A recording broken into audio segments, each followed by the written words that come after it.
Voilà, bonsoir. Est-ce que vous m'entendez? Je pense que normalement tout le monde m'entend. Bonsoir tout le monde. On a eu un peu de retard, désolé. Il y a eu des discussions endiablées en studio, notamment avec monsieur Youssef Boussouma. Mais aussi, on a dû aller acheter des pizzas et tout, donc on a mis un peu de temps avant de démarrer. Bonsoir tout le monde. Alors, ce soir, on va parler de drogue. On va parler de drogue et on va parler de la gauche. Je te regarde, mais c'est pas spécialement toi. On va parler de drogue et de la gauche. Alors pourquoi on va faire cette émission? On a déjà fait une émission de ce sujet il y a un peu plus d'un an avec toi Fabrice et avec Romain, je me rappelle. Et on s'est dit que ce serait bien de refaire cette émission parce qu'on est en train de discuter avec Fabrice et avec d'autres militants qu'on côtoie souvent, de faire une grosse émission en fait sur le sujet des quartiers et de la drogue. Et autour de ce sujet, il y a vraiment 150 questions à poser et de faire un grand QG décolonial à partir de janvier, Inch'Allah, si on y arrive. Et on s'est dit que pour préparer ce sujet, vu que c'est un sujet compliqué, où il y a beaucoup d'a priori, il y a aussi beaucoup de tabous, on va en parler de ça, c'était bien de faire cette émission un peu comme une introduction à ça et pour un peu déblayer le chemin. Surtout que par rapport à la dernière fois, on a eu, je pense, 3 fois plus d'abonnés. Donc il y a beaucoup plus de gens qui vont nous suivre et qui n'ont peut-être pas eu les bases qu'on avait eues. Donc voilà un peu pourquoi on a décidé de faire cette émission. Pour la faire, on va être nombreux. On va essayer d'être le plus synthétique possible, mais on n'hésite pas non plus à divaguer. On se laisse des libertés, comme sur Twitch, comme d'habitude. Et je vais commencer par présenter les personnes ce soir. Je vais commencer par vous deux. Tout d'abord, Raz. Bonsoir, Raz. Bonsoir Wissam, est-ce que tu as besoin de me présenter? Ça va les gens? Je voulais dire Raz de Dany et Raz, petit patron et néo-poujadiste. Ça, c'est les gens sur Twitter, vous pouvez pas comprendre, mais c'est ça un peu ta description. Et toi, comment tu te définirais là pour cette émission? Ah ouais, faut donner le palmarès de drogué, c'est ça? Je sais pas, peut-être pas. Le coming out, exactement. Non mais moi, ouais, en vrai... voir tout ce cas exactement. Moi, je pense que je vais venir pour représenter les campagnes soumises à la drogue et aux pratiques problématiques, mais sobre depuis 10 ans, presque. Donc voilà quoi. Allez, let's go.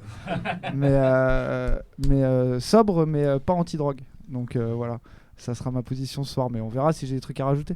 Alors, franchement, il faut l'avouer que j'ai essayé d'inviter des gauchistes un peu anti-drogue, genre lutte ouvrière, mais ils m'ont pas répondu. Voilà, ils m'ont pas répondu. Je me suis dit que ça serait intéressant d'avoir une vraie discussion avec des gens vraiment anti-drogue. Donc je pense que là, il y aura des discours un peu alternatifs, un peu différents sur cette question de la drogue. Mais il n'y aura pas vraiment de personnes anti-drogue en mode... Enfin, anti-drogue dans le sens où il faudrait que l'État agisse avec de la répression, avec l'autorité. Je pense qu'il n'y aura pas de ça ce soir. On ne sait jamais. Peut-être que je vais jouer le connard pour provoquer le débat. D'accord. Je tiens à prévenir tout le monde. Je pense qu'en fait, Viens là. les anti-drogues à gauche... En fait, souvent, ils s'expriment pas. En fait, ils s'expriment pas sur ces questions. C'est plus ils invisibilisent beaucoup la question, et pour eux, voilà, c'est une question périphérique qui. Après, la droite, c'est complètement autre chose. Comment ils parlent de la drogue, mais souvent, les gens de gauche ont tendance à ne pas en parler, quoi. Après, il y a eu des discours un peu hygiénistes, un peu bolcheviques de fer. Le bon ouvrier, c'est l'ouvrier qui ne drogue pas, qui ne boit pas. Et on va parler de tout ça. La personne qui a parlé, c'est Romain. Vous avez l'habitude? Ouais, Raz, tu veux déjà? Ouais, je voulais déjà. Ouais, ils ont un truc sur le lumpen un peu. Pour eux, c'est un truc de lumpen, la drogue. Les marxistes, ils sont comme ça. Bah, justement aussi, ce que je trouvais intéressant toi, c'est que tu vas apporter un peu la vision de la campagne, parce que quand les gens parlent de drogue, ils parlent de quartier, tu vois, et de croire que c'est un problème qui est réservé à la ville, au quartier. On va continuer la présentation avec monsieur Fabrice Olivet. Non mais oui. Bonjour, il voulait déjà dire. déjà dans le débat. Je suis Fabrice, donc effectivement j'avais fait cette première émission avec toi Romain, avec toi Wissam il y a plus d'un an. Avec Samir qui est en Algérie. Avec Samir aussi. Et il me semble qu'on avait beaucoup parlé surtout de l'historique, de l'histoire des quartiers avec la drogue, et notamment la grosse affaire de l'épidémie de sida et de l'épidémie d'héroïne des années 80, qui a fondé énormément de choses, mais qui n'est pas forcément connue et qui fait partie, à mon avis, des problèmes de non-dit, parce que, on l'avait évoqué à l'époque, énormément de morts, une catastrophe. On a même écrit un livre qui porte ce nom, La catastrophe invisible. Et en même temps, une énorme répression qui s'est abattue sur les quartiers à partir de ce moment-là, au nom de la lutte contre l'héroïne. Une répression qui, depuis, n'a pas bougé. C'est ça qui est intéressant. Et qui prend le prétexte de la lutte contre la drogue, considéré comme quelque chose de éthiquement légitime, pour faire du contrôle aux faciès, pour faire de l'incarcération de masse des populations issues de l'immigration. Et sauf que bon, l'héroïne maintenant a disparu, notamment grâce aux travaux de la réduction des risques et tout ce que représente l'association ASUD, là, dont on est un peu les animateurs, mais que là, la répression, elle est restée, elle s'est déportée sur le cannabis. Et donc en fait, c'est pour ça que je suis revenu vers toi, Wissam, c'est que je pense que le cannabis et secondairement la cocaïne restent dans cette espèce de problématique malsaine où il y a une demande de ces drogues qui est faite par la société tout entière et plutôt d'ailleurs par les quartiers bourgeois insérés de populations qui ont les moyens de consommer et qui est fournie par les banlieues qui sont ubérisées d'ailleurs aujourd'hui parce que maintenant je pense que tout le monde le sait, hein, on prend son téléphone, on commande à peu près ce qu'on veut et on a quelqu'un de bronzé qui arrive des banlieues en scooter pour vous livrer. Et cette réalité-là, elle est complètement invisibilisée, notamment par la gauche, alors qu'elle devrait s'en emparer, parce que les victimes dans cette affaire, c'est les quartiers populaires. Il n'y a qu'à écouter CNews, c'est ce que je dis souvent, une fois sur deux, pour stigmatiser les quartiers populaires, on a une fois la question de l'immigration et de l'islamisme, et après c'est les racailles de banlieue. Donc c'est binaire hein, comme truc. C'était donc, Fabrice voilà. Olivet. Merci Fabrice pour cette introduction. Ouais, il y a un petit décalage, tu sais comment le régler ? Ça me paraît bizarre. Mais après, ça arrive souvent nous sur le Twitch, il y a un petit décalage. Après, au pire, les gens, il y aura le petit décalage, c'est pas très grave tant que ça se suit. Et quand on le mettra sur YouTube, on réglera ce petit décalage. T'es en train de réfléchir à comment le régler ? Ouais. Bon, d'accord, je te laisse faire. À côté de toi, Fabrice, il y a le monsieur Alexandre Duckman, on va dire comme ça. Je te présente ça. comment proche de PDH, militant. Proche de PDH, c'est ça. Militant marxiste. Depuis quelques temps, militant marxiste. Alors avant même, j'ai été trotskiste. J'ai été au pays. On ne juge avant. pas. On ne juge pas. On ne juge pas. Et d'ailleurs, j'ai même eu des positions abolitionnistes. Donc, s'il faut jouer le rôle ou On dit comme ça aussi sortir pour les des drogues, on dit contradictions, abolitionniste. D'accord. Ouais, Pas enfin. encore, mais c'est vrai qu'on devrait le dire. Hein. Abolitionniste. En tout cas, ouais, pour abolir la drogue avec une lecture un peu premier Oui, degré, tu sioniste. sais, des textes de Trotsky qui dit il faut supprimer l'alcool, etc. Ce genre de trucs. Donc j'ai eu cet avis-là pendant longtemps. Maintenant, j'en suis revenu. Je suis D'ailleurs, c'est plutôt souvent. d'avis de légaliser le cannabis. Mais ouais, s'il faut faire le rôle. Bah, justement, et ça sera des questions, je pense aussi sur le. Mais souvent, les gens anti-drogue, c'est aussi en lien, et c'est peut-être aussi pour ça qu'il y a des liens aussi entre vous, aussi avec les travailleurs du sexe. J'ai l'impression qu'il y a des connexions entre les trucs, et eux-mêmes font des connexions, c'est un peu le monde des dépravés, quoi. Voilà, le monde des dépravés. C'est défendable. Voilà, c'est donc on va parler de tout ça. Je continue la présentation avec Jean-Maxence Granier. Pas Garnier, Granier, absolument. sosie officiel de Jean Genet, Absolument. président et Actuel président d'Assud. président d'Assud. Est-ce que tu peux présenter pour les gens Assud parce qu'on l'a pas fait? Assud, c'est une association d'autosupport des usagers de drogue. Donc c'est une association qui réunit des gens qui se déclarent usagers et qui ont l'intention de reprendre, la parole dans l'espace citoyen pour, par exemple, promouvoir un discours contre la prohibition, argumenté, et Fabrice l'a rappelé, qui a été porteuse de façon très importante de ce qu'on a appelé la politique de réduction des risques, c'est-à-dire au moment où le sida a fait les méfaits qu'il faisait, les drogués se sont emparés du problème en disant nous on se drogue, mais on n'a pas envie de mourir, et c'est là qu'on a mis en place un certain nombre de choses sur les seringues, sur la substitution, et à ce moment-là, les pouvoirs publics qui avaient besoin de ce relais ont fait confiance et ont financé Assud, et c'est l'histoire. Mais aujourd'hui, ce qui est intéressant, c'est quel est notre rôle aujourd'hui, et on représente les usagers en général, les gens qui prennent des drogues, il y en a de toute nature, et puis aussi à l'intérieur de ça, il y a des gens qui rencontrent des difficultés, des problèmes, et qui peuvent être par exemple des usagers du système de santé, on les représente aussi, voilà, mais pas que. Donc, alors, je vais faire attention, c'est le terme usager de drogue. Alors, je m'excuse d'avance. Si pendant la discussion, je dis drogué, je sais usager de drogue, vous me pardonnerez. Si tu me donnes le pass, non. Mais je vais faire attention. Travailleur du sexe, c'est pute, tu vois. Ouais. Mais t'as vu, j'ai dit travailleur du sexe, mais je connais un peu les sujets. On continue la présentation avec monsieur Camille Nashorn, militant du NPA et accessoirement Straight Edge. Ouais, bien sûr. Présenter ce mouvement, ses objectifs. Ouais, alors vas-y, Non mais d'abord, pour le dire, moi je suis plutôt anti-drogue, mais je suis plus anti-État que anti-drogue. Voilà, donc je suis pour promouvoir des alternatives en fait, c'est-à-dire essayer de rendre la sobriété un peu joyeuse. Voilà, et du coup, par rapport au NPA, il y en a, ils sont pas convaincus, putain. Par rapport au NPA, pour le dire comme ça, nous, on est pour la légalisation du cannabis et pour la dépénalisation de toutes les drogues. C'est aussi ma position. Et tu disais tout à l'heure, tu faisais le lien avec la prostitution, mais en fait, moi, c'est un petit peu pareil, c'est-à-dire que je me considère comme abolitionniste de la prostitution, dans le sens où je pense que le consentement, c'est pas un truc qui se monnaie avec du pouvoir et que donc, à terme, machin. Mais là, immédiatement, tout de suite, je suis pour dépénaliser la prostitution parce que c'est ça qui met les meufs principalement en situation de prostitution dans la merde, quoi.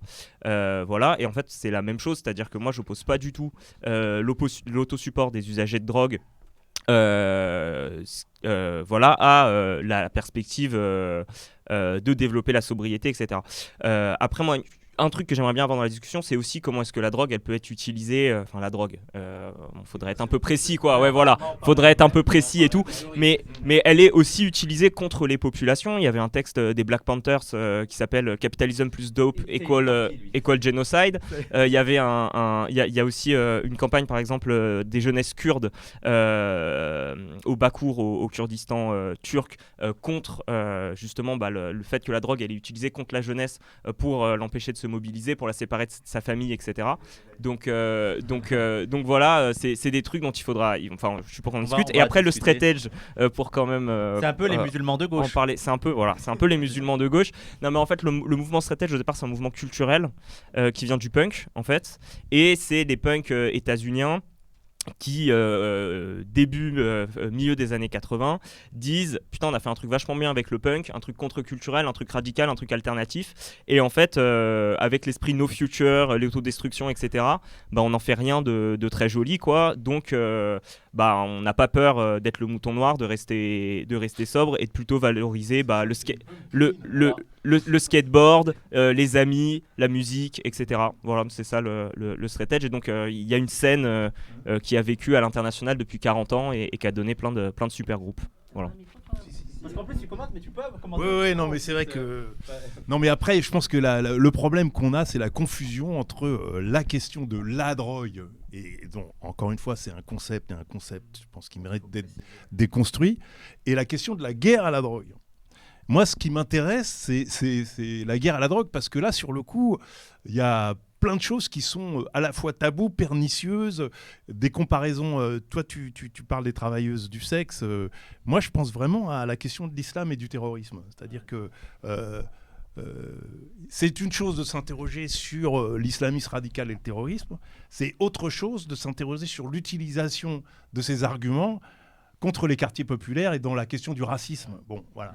Et quand tu parles des intellectuels Black Muslims ou Black Panthers, j'avais déjà cité l'autre fois, en 2012, il y a un best-seller signé par Michelle Alexander, donc, qui est une sociologue américaine, qui a un peu démonté comment tout ça existe aux États-Unis, c'est-à-dire que la guerre à la drogue, elle a été montée contre la communauté africaine-américaine, et tout ça, c'est historiquement daté.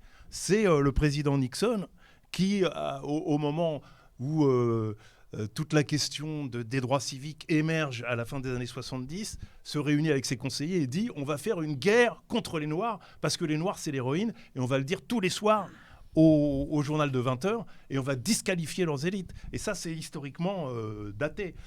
Et le discours des Black Panthers, il est décalé et il est vieilli et il est ringardisé par ça, parce que effectivement c'était un peu un truc un peu complotiste sur, tu sais, le FBI qui va distribuer de l'héroïne dans le ghetto, etc. Et Michelle Alexander, elle démonte cette affaire en disant c'est pas du tout ça l'histoire. L'histoire, c'est encore une fois cette guerre à la drogue qui débouche sur une incarcération de masse et qu'il ne faut pas confondre avec la question de prendre des substances, qui est une autre question. Et la loi de 70, elle est de 70, c'est-à-dire 2 ans après 68. Donc il y a là aussi l'enjeu politique de quelque part d'un contrôle, d'un moyen de contrôle sur, par exemple, la jeunesse, qui est spécifiquement visé dans cette loi, avec l'affaire de Bandol, etc. C'est pas exactement la même situation, mais on retrouve et on en fait le. Alors, attends, est-ce que tu peux rebrancher? Ouais. Puis là, vous On avait m'avez un spoilé problème de ma micro. présentation. Hein. Ouais, Merde. Je vais y arriver. Excusez-moi, parce que Le débat a Non, commencé ça- très très vite là. Ça marche? C'est bon? Ouais, c'est bon là. Et allez. même j'ai fait trop fort. J'ai fait trop fort. Maintenant, parce que j'ai été en commentaire au fond et on n'entendait pas. Je suis désolé. Je vais couper pour finir. Ça a débattu direct. Je vais finir parce que tu voulais dire un truc sur les. Non, mais moi j'avais le même truc sur les straight edge, à quel point c'est daté, mais vas-y, on va pas commencer le débat maintenant. Je vais finir la présentation avec Monsieur Farid Farid Gaïwesh, militant d'Asud. militant d'Asud par ailleurs, mais aussi fondateur de Cannabis Sans Frontières. Ça va peut-être faire rire un peu. Je les savais pas sommaires. du tout. Mais voilà, Cannabis Sans Frontières, parce que en l'occurrence, là on disait la drogue, mais il ne faut pas se limiter à une drogue. C'est un concept totalement abscon de simplement parler de la drogue. Donc c'est bien des drogues. Et en fait, il y a un mot qui n'est pas apparu ici, mais c'est quelque chose qui est lié à l'accès au plaisir. Il y a un moment, il faudra quand même ne pas se voiler la face. La drogue, c'est pas que la misère, que la souffrance et que de la pénibilité par rapport à un mouvement révolutionnaire. Ça peut être aussi de la joie et et du plaisir. Et après, au-delà de ça, une fois qu'on a dit que les drogues, ça existe et que c'est surtout un instrument, la guerre contre la drogue telle qu'elle est répétée à l'envi depuis des décennies, c'est d'abord un instrument de contrôle social à l'égard de certaines populations. Donc là-dessus, je répète ce que viennent de me dire mes compagnons d'Asud, c'est-à-dire que oui, ça vise d'abord les jeunes, ça vise d'abord les personnes qui sont issues d'immigration, ça vise surtout les pauvres, ça vise d'abord ceux qui sont les plus vulnérables à la rue. Et ça, c'est quelque chose, en effet, c'est invisibilisé et ça fait un peu peanuts, ça fait un peu style pourquoi on irait s'occuper de ces gens qui pensent que à se détruire ou je sais pas quoi, alors qu'en fait, il y a bien plus de choses importantes, comme par exemple tout l'argent qui est drainé. Alors certes, on veut faire la révolution contre le capitalisme, il y a un tiers de l'économie mondiale qui échappe au contrôle grâce à ce truc qu'on appelle la drogue. Mais surtout parce que tout le monde en prend, c'est ça le problème. C'est que ce qui est invisibilisé, c'est tous les gens qui sont Et les gens insérés. d'Asud, ils sont chauds. Hein. Non, mais c'est toujours important de préciser le truc. C'est qu'en fait, ce qui est invisibilisé, c'est la consommation classique, normale des gens insérés qui aujourd'hui, il faut quand même le dire, et fait partie des instances de vie. Bon, moi j'ai des enfants qui sont au lycée, je veux dire, évidemment qu'ils vont rencontrer le cannabis. Tout le monde le sait, on est dans une hypocrisie majeure. Par contre, effectivement, la figure du toxico, elle reste une figure qui est voilà, de bouc émissaire. Et c'est pour ça que je pense qu'il ne faut pas confondre les deux sujets. Cette histoire de que fait la drogue, entre guillemets, qu'est-ce que c'est que la dépendance, qu'est-ce que c'est que les problèmes de relation aux produits, ça c'est un débat auquel il faut faire participer les addictologues et qui concerne l'ensemble de la société. La question de la guerre livrée aux drogués, c'est une guerre qui est livrée à des minorités, qui est dans un sens politique précis, et c'est pour ça que ça devrait intéresser les indigènes. Je vais finir la présentation avec Monsieur FX. Bonjour tout le monde. Tu as été très patient. Bah ouais, hein, il faut.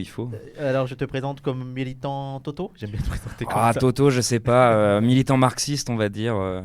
Je sais pas s'il reste encore beaucoup de Toto aujourd'hui quoi. Et le sujet de la drogue t'intéressait? Ah bah ouais, particulièrement, ouais, parce que bon bah, enfin il y a déjà beaucoup de choses qui ont été dites pourquoi, enfin voilà, c'est central aujourd'hui pour un peu comprendre ce qui se passe du point de vue de la répression en général en France. Et aussi, voilà, l'histoire de la construction du problème de la drogue est super intéressante. Donc voilà, je suis super content d'être là ce soir. Et c'est vrai qu'en discutant avec vous, ça couvre 150 questions. Ça peut aller dans tous les sens.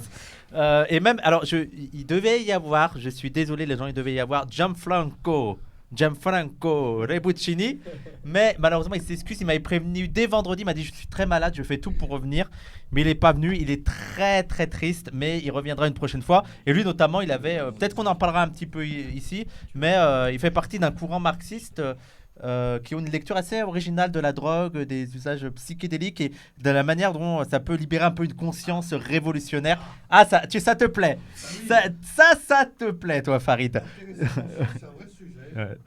Tu n'as pas de micro, mais tu peux prendre le micro. C'est juste pour que les gens t'entendent, en fait. Donc, si tu veux... Non, je dis bien, aujourd'hui, cette question de l'altération de la conscience, du droit d'altérer sa conscience, du droit de... Tout à l'heure, je résumais ça dans le droit au plaisir, mais vraiment, cette question de la notion du droit d'altération de la conscience, c'est une question aujourd'hui primordiale par rapport à tout un tas de questions, et entre autres, la question de est-ce qu'on est suffisamment ouvert pour pouvoir en parler de manière décomplexée et de manière précise et sérieuse, plutôt que de simplement continuer à utiliser des stigmates et des clichés qui font rien avancer, quoi. Ouais. Cette dimension-là, elle était un peu présente dans les années 70, la dimension psychédélique, cette espèce de manière de révolutionner aussi le fonctionnement même de l'esprit. Et ça a complètement disparu, tout ça. Il y avait sans doute des choses un peu délirantes, mais il y a des choses aussi intéressantes. Et cet usage des produits psychoactifs pour décaler, pour interroger comme quête, c'est complètement passé par pertes et profits. Il n'y a plus que l'image de la déchéance où un peu on s'éclate entre potes, mais cette dimension-là elle a beaucoup disparu. Parce qu'il y a quand même toute une... Vas-y. Non, ouais, en fait, je pense que le cliché qui s'est ancré dans beaucoup de conscience, c'est ce cliché de dès la première consommation, de toute façon, tu es déjà foutu, tu vas être dépendant et ça va être la pente descendante. Et c'est un peu ce qui cause certaines idées hygiénistes, comme on dit, qui disent qu'il faut absolument supprimer la drogue pour supprimer le risque de tomber dépendant et d'être dans un rapport toxique plutôt que d'être dans un rapport psychédélique. Mais la drogue, c'est le produit psychoactif de l'autre. Voilà. Par exemple, si en France, par exemple, l'alcool, c'est pas une drogue. Voilà. Ça va. On peut en prendre. C'est 70 000 morts par an, mais ça va. Voilà. Justement, je suis désolé. Alors, le cannabis, ça, c'est une drogue. Dans d'autres pays, ça peut être différent. C'est une drogue avec une classe d'âge qui est 50% d'une classe d'âge qui rencontre le cannabis à 16 ans quand même. Alors, je vais juste vous poser une dernière question. Après, je vous laisse parce que je sens que vous pouvez rebondir tous tout à chacun. Non, mais c'est très bien, c'est très très bien comme ça et tout. Mais juste parce que, en fait, pour poser le débat un peu, c'est parce que j'ai vu les gens qui parlaient de sucre. Le sucre, c'est une drogue. Aujourd'hui, on parle aussi des jeux vidéo, c'est une drogue. Qu'est-ce que serait la définition à partir de quel moment on parle de drogue? C'est quoi une drogue? Bon, moi, je pense que dans le débat qui nous intéresse, c'est les drogues illicites. C'est le fait, encore une fois, qu'il y a une construction politique. C'est pour ça que la drogue, c'est intéressant, parce que c'est vraiment cette construction politique-là qui est intéressante, qui, encore une fois, est basée sur quelque chose qui est, je pense, un exercice de liberté humaine, comme tu le dis, Farid, tout à fait légitime, qui existe depuis des temps immémoriaux, et qui est instrumentalisé pour venir percuter certaines minorités, comme l'a été d'ailleurs l'homosexualité il y a quelques années. Je pense que le rapport avec l'homosexualité, il peut être tout à fait fait. Hein. D'ailleurs, et puis les pratiques dans le milieu homosexuel, les pratiques de la drogue sont hyper présentes aussi, et c'est pas pour rien. Il y a une relation du milieu gay à la drogue, et notamment en ce moment la question du chemsex par exemple, qui a encore un autre débat qui vient du milieu LGBT à la base, qui est en train d'en sortir d'ailleurs. Mais oui, c'est évident. Et une alliance historique dans la lutte contre le sida aussi. Bien sûr, aussi. Les deux. Sur le plan politique, je suis d'accord avec Fabrice. Après, cette montée en puissance du thème de l'addiction, c'est-à-dire d'abord, au départ, par exemple, le tabac et l'alcool n'étaient pas dans le tableau. Hein. Quand on parlait des drogues, on parlait essentiellement des drogues illicites. Aujourd'hui, pas tout le monde, mais on a tendance, l'addictologie en tout cas, cette partie de la discipline médicale, elle s'intéresse aussi au tabac et à l'alcool. Et puis après, il y a le sucre, la bouffe, les jeux, le sexe, l'argent, le pouvoir, je sais pas quoi, son compte sur Insta. Et c'est intéressant parce que si tout est passé au crible de cette question addictive, finalement, les drogues sont qu'un cas particulier, et donc cette obsession de leur faire la guerre tombe. Il faut trouver d'autres solutions pour toutes sortes de pratiques, les réguler, vivre avec, ne pas s'enfermer dedans. Et je pense que c'est aussi un élément intéressant de réflexion que cette espèce de nouveau paradigme qui est au fond le caractère addictogène de beaucoup de choses, parce que ça renvoie au fonctionnement du cerveau, en général.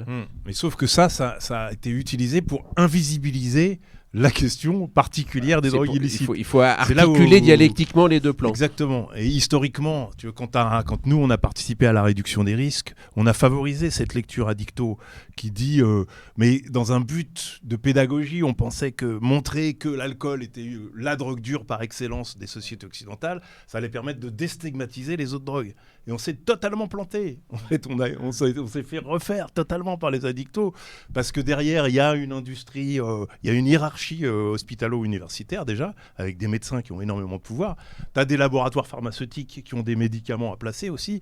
Et du coup, ils ont complètement récupéré cette affaire, plutôt pour stigmatiser un peu les drogues licites et pour continuer à discriminer, et en alliance avec la répression, avec le secteur répressif, encore une fois, les populations vulnérables qu'on pouvait incriminer comme étant soit consommateurs, soit dealers. Mais la dimension dealer, d'ailleurs, est à mon avis la plus importante aujourd'hui. C'est-à-dire que la personne qui est vraiment indéfendable, c'est la racaille de banlieue qui vend du poison à nos enfants, quoi. Alors, je fais juste une parenthèse. Désolé les gens, je ne vais pas dire merci pour les dons, mais merci beaucoup, merci Monquet. Mais je ne vais pas avoir le temps de dire merci parce qu'il y a vraiment beaucoup de gens qui vont parler et tout. Donc je vais faire le moins possible de coupure pour ça. Et je vais essayer un peu de gérer la prise de parole. Juste lever un peu la main, j'essaierai de distribuer la parole. Et j'aurai pas besoin du micro, tu vois. Moi, j'ai pas grand chose à dire, donc je vais essayer de m'occuper de ça. Là, il y avait Romain qui voulait parler, et aussi Camille, il me semble. Camille et après Romain. Allez. Ça marche Non, mais sur ce qui fait qu'on considère que quelque chose est une drogue ou pas une drogue, je suis d'accord. La question de est-ce que c'est licite ou illicite, elle est hyper importante. Mais quand même, moi j'ai l'impression que la question de s'il y a une prise de substance, déjà ça joue aussi, quoi. C'est-à-dire qu'avoir un comportement addictif avec le sport ou le sexe, tout ça, pour moi c'est quand même d'ordre différent. Et après, c'est pas juste la substance qui fait la drogue, parce que la même substance, elle peut être utilisée dans des médicaments, ou elle peut être utilisée pour des... Tu veux quand même dire merci, Wissam? Attends. Sans abonnement là. Oui, je suis désolé. Vas-y. Sans abonnement d'un coup. Ouais, je suis désolé. Un gros merci à la personne qui a offert sans abonnement. Je sais pas qui c'est. Anastasia, évidemment. Un gros merci Anastasia pour les sans abonnements. Merci beaucoup. Je suis désolé là. Ah non, mais j'ai rien à dire.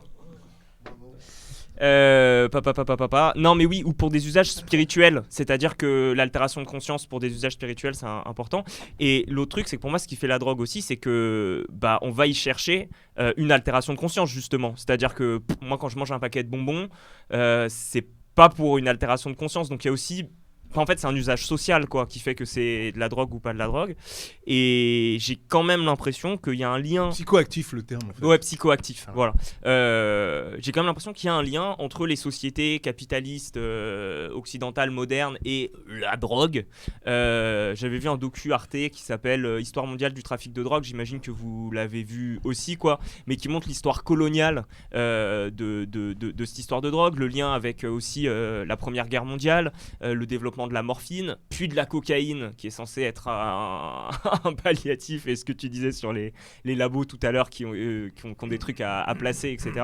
Donc, c'est plutôt l'héroïne qui était censée soigner la morphine. Ouais, l'héroïne qui était censée soigner la morphine, mais il n'y a pas un truc aussi avec la cocaïne qui est synthétisée par Bayer, justement dans ce... Bon, je sais plus... Bayer, c'est l'héroïne, mais la cocaïne, ça soigne aussi, hein, Et donc voilà, ouais, moi c'est sur la question de l'usage, parce que du coup, autant je suis complètement d'accord avec tout ce que vous avez dit sur la guerre à la drogue comme entreprise de stigmatisation des classes populaires, etc., le lien entre la loi de 70 et mai 68, même avant en fait les débats sur l'alcoolisme dans le milieu ouvrier, en fait c'est suite à la Commune de Paris, quoi, c'est-à-dire que voilà, tous ces ouvriers bourrés qui ensuite font des émeutes, machin, tout ça. Donc il y a vraiment un truc classe laborieuse, classe dangereuse. Classe laborieuse, classe dangereuse, qu'on installe dans la tête des gens, etc. Il y a vraiment un truc à combattre là-dessus.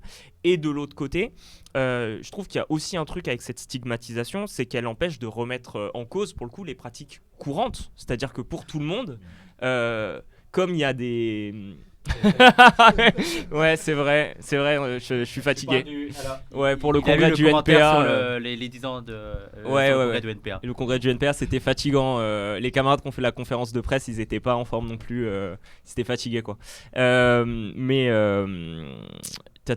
me suis perdu, désolé. Je disais faut quand même dire les drogués, c'est pas bien qu'ils se droguent. Je crois voilà, c'est ça, exactement. Non, mais oui, mais c'est-à-dire qu'en fait, voilà, c'est ça. Ça empêche aussi de remettre en cause les pratiques courantes qui sont problématiques. C'est-à-dire que par exemple, des gens qui boivent de l'alcool et qui font de la merde quand ils boivent de l'alcool, ils vont toujours se voir comme la personne qui n'est pas alcoolique. Et en fait, moi, j'ai jamais rencontré quelqu'un. Ça arrive des fois, mais qui dit ma consommation elle est problématique. C'est-à-dire que toujours les gens ils disent moi ma consommation elle est normale, par contre il y a des toxicos, par contre il y a des alcooliques, par contre il y a des drogués.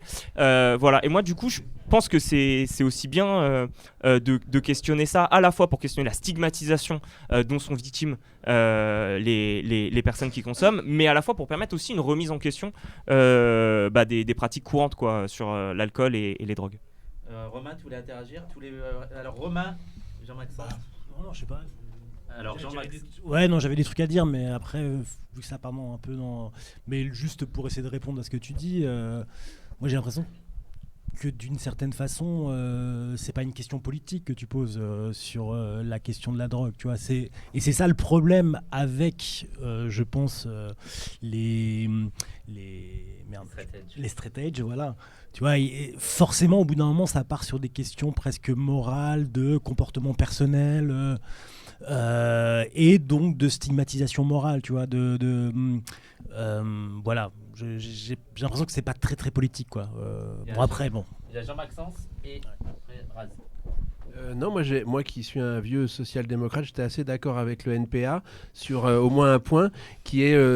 tu as vieil abstinent aussi. Oui, c'est vrai. J'en dirais un mot pour être complètement honnête. Tu as parlé de cette dimension spirituelle, l'opium. Je suis désolé, non mais merci pour les 150 abonnements. Là, il y a un petit effet de... Merci beaucoup. Merci. Je suis désolé, c'était... Ok, à un moment, je pense qu'effectivement, les sociétés premières ont utilisé et on a retrouvé des traces de plusieurs milliers d'années, que ça soit la cocaïne, que ça soit des plantes comme l'ayahuasca ou d'autres plantes autour du chamanisme, autour de certaines religions, pour être dans des états de conscience modifiés, pour guérir, pour entrer en contact avec le spirituel, tout ce qu'on veut. Et ça, c'était des pratiques collectives, inscrites dans la culture et régulées par la même. Et je pense qu'on a complètement détruit cette dimension-là. Et il y a une dimension qui est liée, à mon avis, à la mondialisation, c'est-à-dire que les drogues se sont mis à circuler, mais comme purs produits, indépendamment du contexte culturel dans lequel elles avaient trouvé leur place. Et on aurait pu réinventer des cultures, et on l'a fait, autour du cannabis, etc. Mais comme la prohibition était là, ces cultures ont été décriées, remises en cause, invisibilisées. Et je crois, la définition,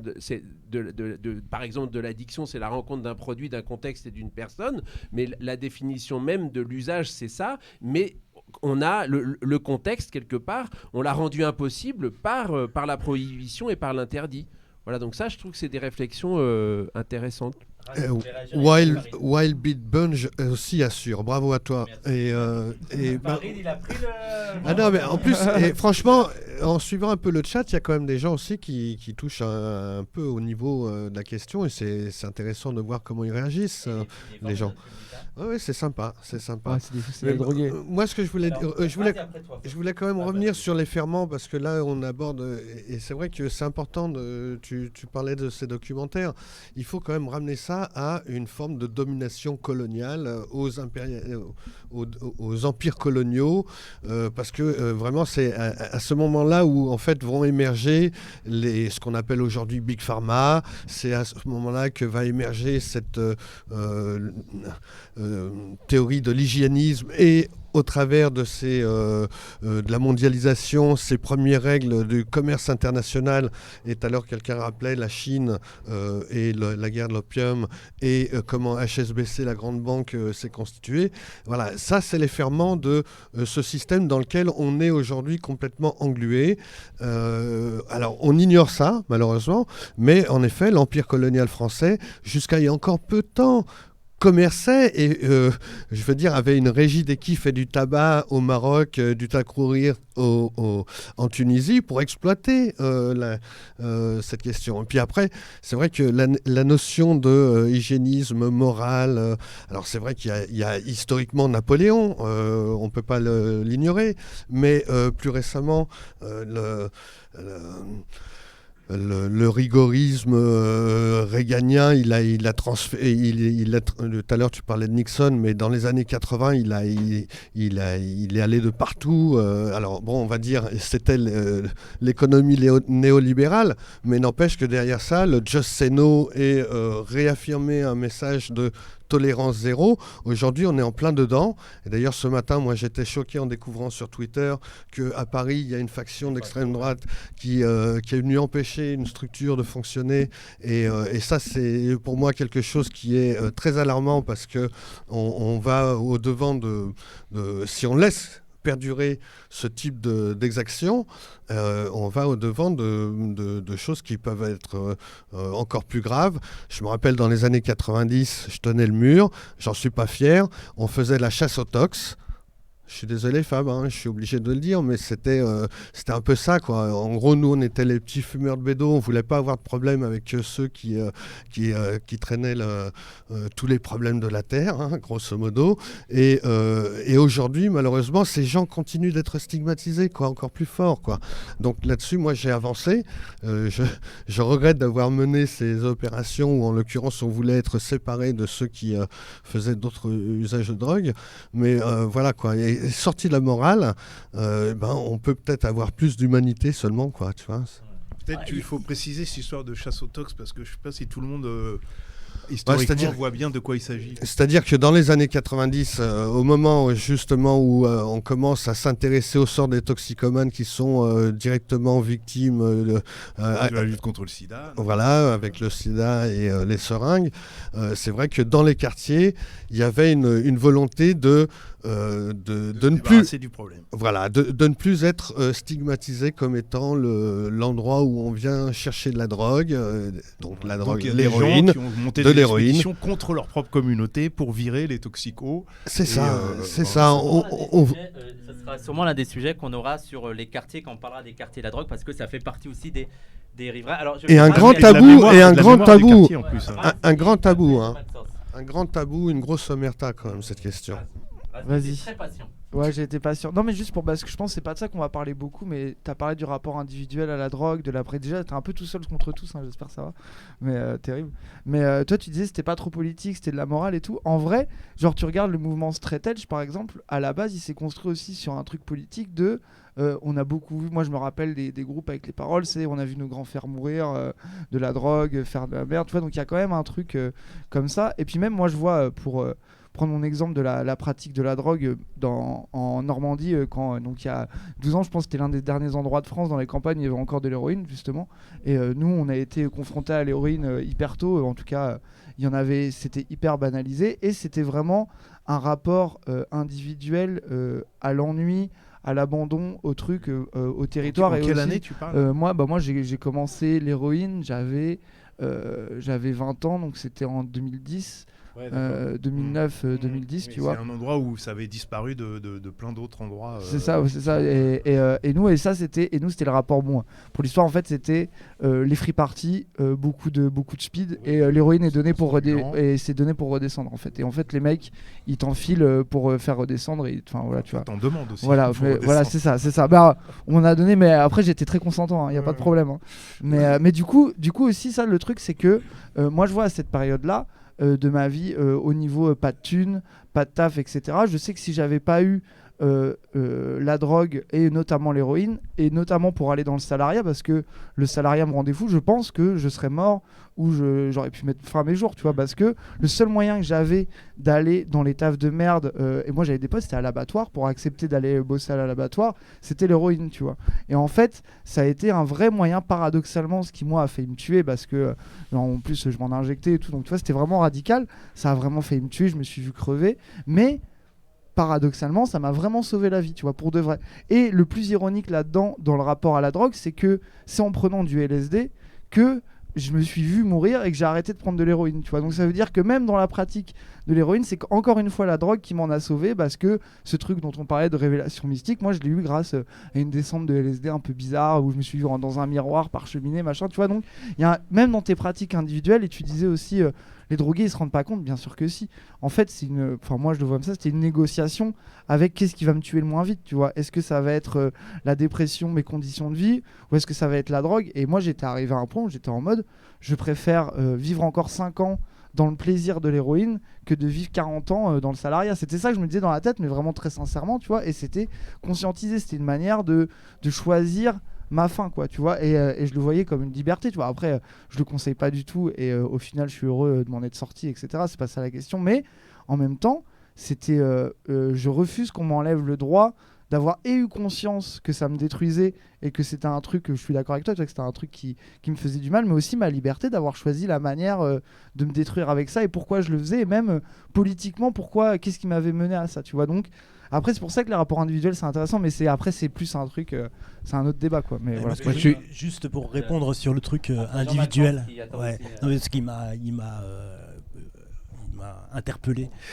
Moi, c'était juste, en plus, en tant que marxiste, tu vois, de dire, tu vois, la question, elle se situe plus au niveau de la production qu'au niveau de la consommation. Et c'est toujours un peu biaisé de poser les rapports sociaux à partir de la consommation.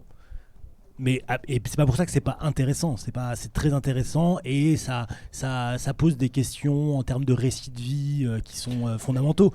Mais par contre, quand on est marxiste un peu sérieux, on part du présupposé que c'est la production qui détermine et c'est pour ça que moi, le straight edge, c'est poser la question à partir de la consommation. Voilà. Moi, je me suis complètement reconnu dans ce que tu as dit sur ton expérience et la manière dont tu as articulé deux libertés, celle de consommer des drogues pour certaines raisons que tu as bien expliquées, puis celle à un moment d'arrêter. Moi, il se trouve que moi, j'ai 25 ans, ça fait 25 ans que j'ai pas pris de produits.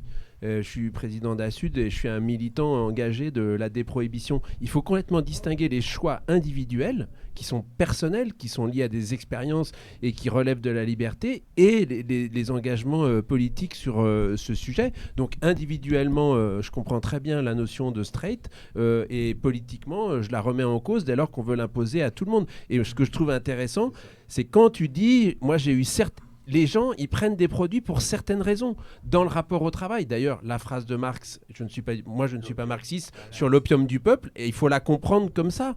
Et si on lit tout le texte, c'est très clair. C'est une manière, c'est une réponse. Alors, il en propose d'autres, la révolution, mais c'est une manière de faire face à une situation. Et puis, deuxième chose, je voulais faire écho à ce qu'il s'est dit sur le rapport entre justement une certaine forme de fascisme et la guerre à la drogue. Aujourd'hui, cette situation se tend, c'est-à-dire que ça devient de plus en plus un marqueur de l'extrême droite. Par exemple, il faut regarder ce qui s'est passé aux Philippines, donc là où on a des assassinats hors cadre légal de personnes parce qu'elles sont supposées être impliquées dans le trafic, mais voire dans la consommation. Et les pays... Alors moi, je vais peut-être me faire mal voir de certains d'entre vous, mais je rappelle quelque chose que j'ai déjà dit. Poutine, quand il a envahi l'Ukraine... Attendez, Attends, m'attendais à un truc sur les pays arabes. Et Non, alors, moi Poutine, aussi, je suis en mode, mais. non, Poutine. Ouais, je suis en mode, non. on est les pro-Poutine ici. Voilà, je sais pas, mais Poutine, quand il envahit l'Ukraine, il dit deux choses. Il dit, on va s'en prendre aux nazis. Et là, il y a un tissu historique réel sur lequel il s'appuie. À mon avis, ça justifie pas l'action, mais il y a quelque chose. Et il dit, on va s'en prendre aux nazis et aux toxicomanes. Et aux léninistes. Voilà. Et ça, c'est vérifié. Quand il s'installe en Crimée, quand les Russes reprennent le pouvoir en Crimée, une des choses qu'ils ont fait, c'est de remettre en cause les programmes de substitution et de brûler sur la place publique la méthadone et autres trucs. Donc, si vous voulez, cette espèce de guerre frontale à la drogue, c'est un marqueur de l'extrême droite, des pays les plus totalitaires.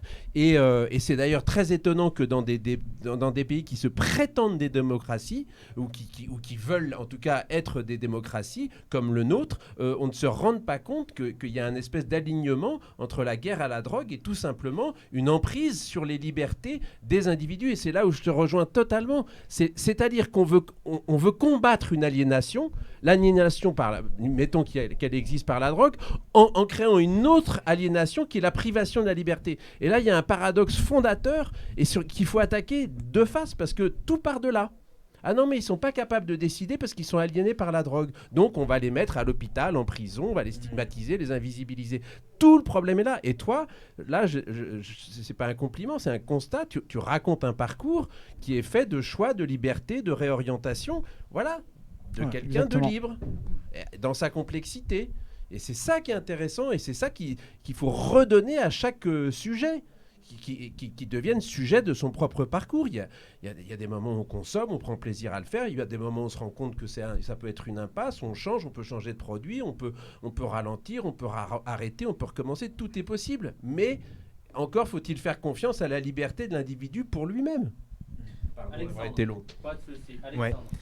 Tu fais très bien de parler du titre de l'émission, je voulais en parler aussi. Marx, quand il parle de l'opium du peuple, il parle de la religion, et ce qu'il reproche, c'est...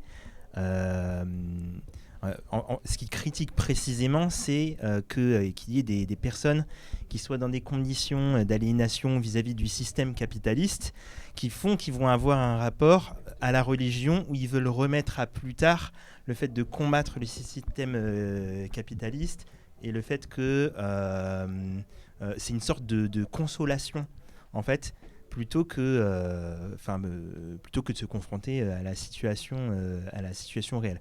Mais en soi, il ne critique pas la religion en tant que telle. Le paragraphe juste après dans le texte, je crois, il dit un truc, que c'est le rapport triste à la religion qui est problématique. Et si on fait le parallèle avec la drogue, je suis entièrement d'accord avec l'idée que ce qui est dangereux, c'est pas l'usage de la drogue en tant que tel en soi, c'est comment dans un système où on est complètement aliéné, complètement fracassé, on va s'engouffrer là-dedans et avoir un rapport qui va nous détruire encore plus que ce que le système nous détruit déjà.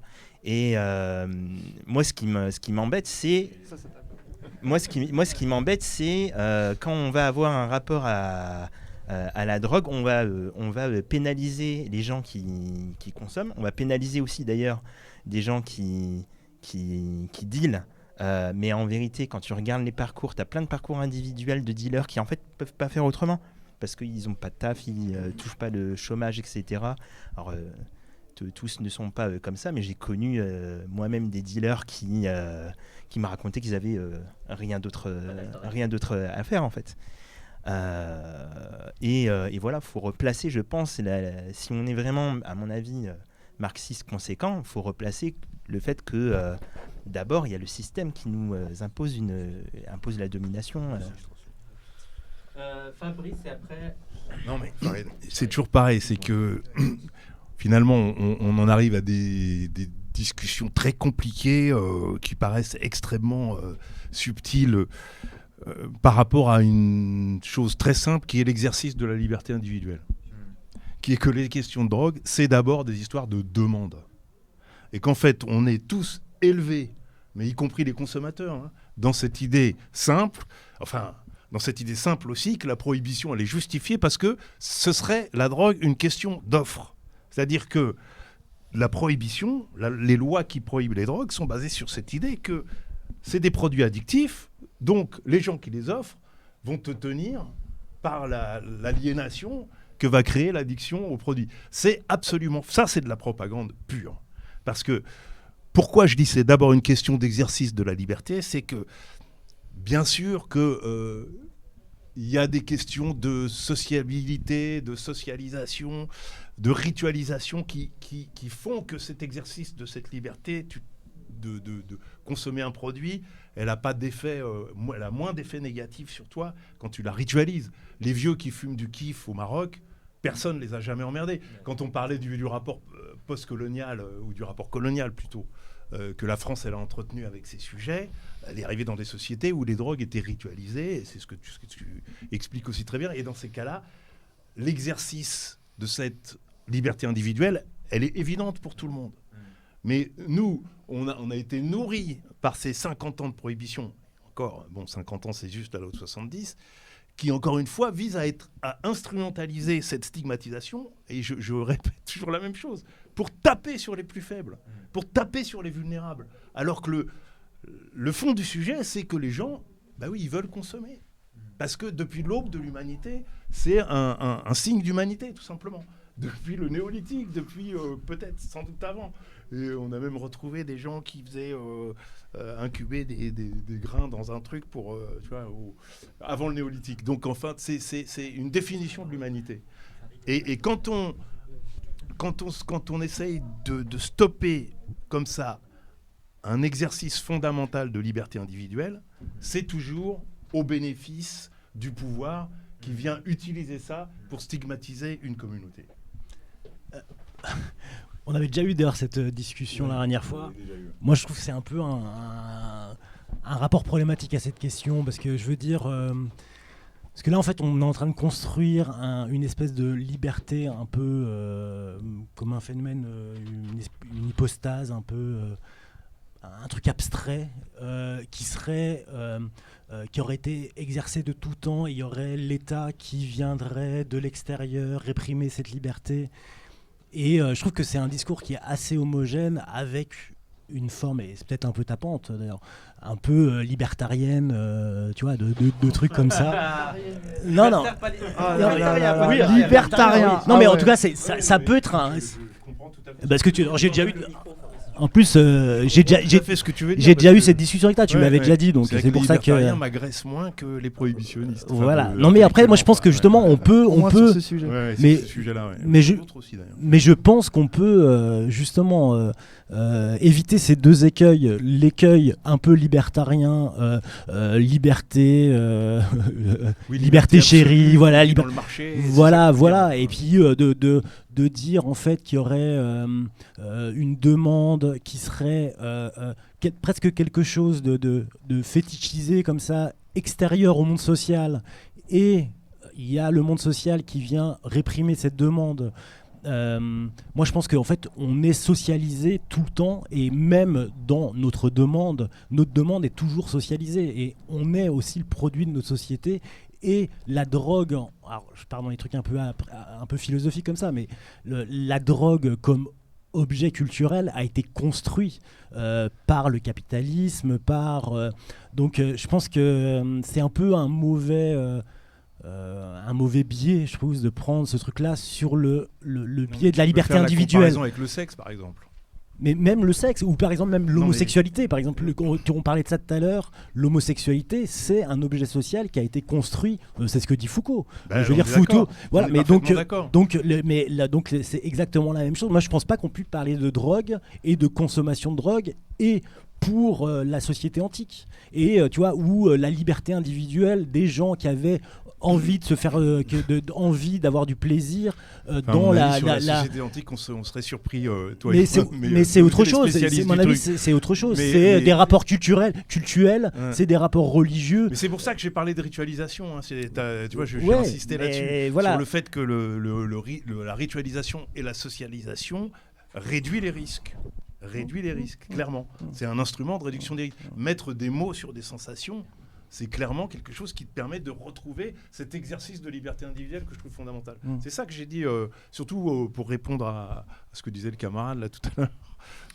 Mais moi je voudrais rentrer un peu les vas-y, pieds dans le Farid. plat par rapport à ce système international de contrôle des stupéfiants, puisque c'est ça qui nous fait parler des drogues illicites et qui nous fait oublier que l'alcool est une drogue tout à fait légale mais létale.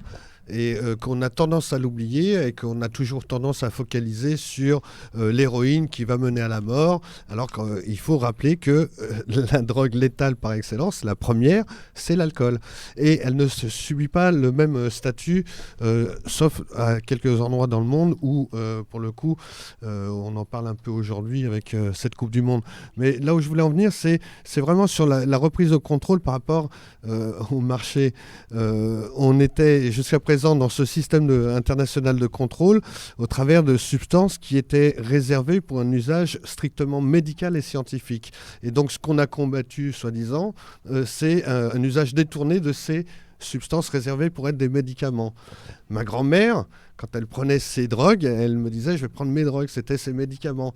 Et à l'époque, elle ne me disait pas « je vais prendre ma schnouf », mais elle aurait pu. Aujourd'hui, dès qu'on dit schnouf, ça y est, on est dans la drogue illicite et forcément c'est un truc mauvais. Alors que non, il y a des gens qui sont en souffrance et ces drogues-là peuvent alléger leur souffrance. Je veux dire, à la base, toutes ces substances, là on parle des opiacés, c'est pour lutter contre la douleur. Ce qu'il faut voir, c'est qu'au niveau international, à l'échelle du monde, ce système de contrôle international des stupéfiants fait qu'il y a 80% de la population mondiale qui continue à souffrir, qui meurt dans la douleur. Je suis un jeune Afghan aujourd'hui, je saute sur une mine antipersonnelle au fin fond de l'Afghanistan, j'aurais même pas accès à une dose de morphine pour pouvoir stopper la douleur. N'importe qui a un accident aujourd'hui en France sur le bord de la route, les pompiers vont arriver, tac, on va pouvoir lui administrer une dose d'antalgique qui va au moins peut-être lui permettre de lui sauver la vie parce qu'on aura calmé la douleur. Et par rapport à ce rapport à la douleur, c'est vraiment important de le souligner. 80% de la population mondiale continue à souffrir dans la souffrance absolue. 20% de la population mondiale, ça reste, on va dire, nous, ici, les Occidentaux, qui bénéficient de l'accès à 80%.